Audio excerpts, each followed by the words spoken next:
Muito bem, pessoal.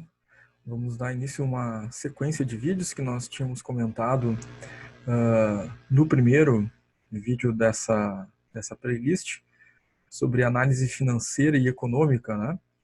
Nós comentamos, então, naquele primeiro vídeo que nós faríamos, né, separadamente ali os indicadores de análise econômica, depois separadamente os indicadores de análise financeira. Nós vamos iniciar pelos indicadores de análise financeira, tão importantes, né, para análise de dados, né, geração de informações para tomada de decisão dos administradores, gestores financeiros da organização e também para análise e tomada de decisão dos investidores que desejam, né, investir aí nas mais diversas organizações que estejam no nosso mercado de capitais. Um dos primeiros indicadores, então, de análise financeira de curto prazo, nós temos o capital circulante. O nosso capital circulante, ele é um indicador conhecido também como capital de giro. A gente obtém esse valor, né, esse indicativo, esse indicador, pela diferença que se faz avaliando lá no nosso balanço patrimonial a diferença entre o ativo circulante e o passivo circulante. Então, para análise de capital circulante, nós precisamos ter um olhar sobre o balanço patrimonial das organizações que nós estamos, então, fazendo essa análise financeira, certo? De novo, né? Importante para os gestores da organização, importante para os investidores determinarem se essa empresa tem capital de giro, se ela tem capital circulante suficiente nesse momento em que está sendo feita a análise. Obviamente que nós podemos fazer a análise de capital circulante, né, não em um único período, mas em diversos períodos, né, avaliados, para que a gente tenha uma linha de tendência, né, e verificar se o capital circulante dessa organização ele está, né, em ascensão ou está diminuindo, qual é a situação de evolução desse capital circulante ao longo dos períodos avaliados, certo?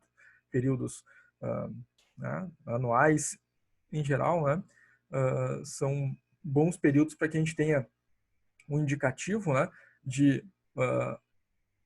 longo período para que a gente consiga identificar, né, essa empresa sempre teve ou, né, não teve, né, uma boa estabilidade em termos de capital circulante e capital de giro. O que nos indica essa diferença de capital circulante, né, chamado capital de giro? A diferença entre o ativo circulante e o passivo circulante vai nos indicar se a empresa teve capital próprio capaz de cobrir as obrigações perante terceiros. Né? Porque a diferença entre, né, o ativo circulante e o passivo circulante vai nos dar essa dimensão. Sempre que o ativo circulante ele for superior em número ao passivo circulante, vai indicar que nós tínhamos no nosso ativo circulante toda a capacidade de cumprir com aquelas obrigações lá do passivo circulante no nosso balanço patrimonial. E essa é a primeira condição classificatória aqui, né, do capital circulante. Classificamos como o capital circulante próprio, né, positivo, sempre que o ativo circulante superar, né, for maior que o passivo circulante. Na condição oposta, quando nós tivermos um ativo circulante menor que o passivo circulante, nós dizemos que nós temos um capital circulante negativo, ou seja, o capital lá perante terceiros, né, é maior, né, do que o capital disponível no ativo circulante. Né? Essa empresa, então, nesse momento da análise, né, tem um capital circulante negativo, precisa de capital de terceiros para financiar o seu ativo. Vamos ver um exemplo de balanço patrimonial, então, em que nós vamos realizar o cálculo do capital circulante. Né? Vamos lembrar da fórmula ali. Capital circulante é ativo circulante menos passivo circulante.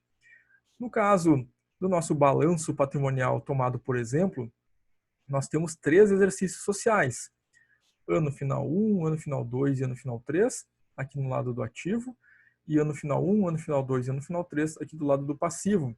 Então eu posso claramente, né, identificar qual foi a evolução, né, nesses 3 anos do capital circulante, fazendo a diferença entre ativo circulante e passivo circulante correspondente a cada ano.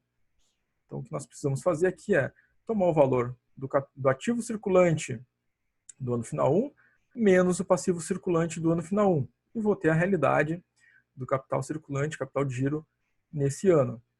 Depois, ativo circulante do ano final 2 menos o passivo circulante do ano final 2. E teremos a realidade do capital circulante, capital de giro deste ano em relação a essa empresa. Depois, o ativo circulante do ano final 3 menos o passivo circulante do ano final 3.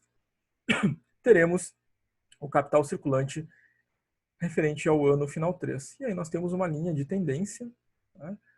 Temos uma linha, né, de evolução ou involução referente a esses 3 períodos, analisando o balanço patrimonial desta organização. Então nós podemos, né, tendo o balanço patrimonial de qualquer empresa, né, de 1, 2, 3 ou mais períodos, fazer essa análise de capital circulante. Essa empresa, né, teve historicamente, ao longo dos períodos, né, ativo circulante suficiente para cumprir com as obrigações perante terceiros lá, né, registradas no seu passivo circulante.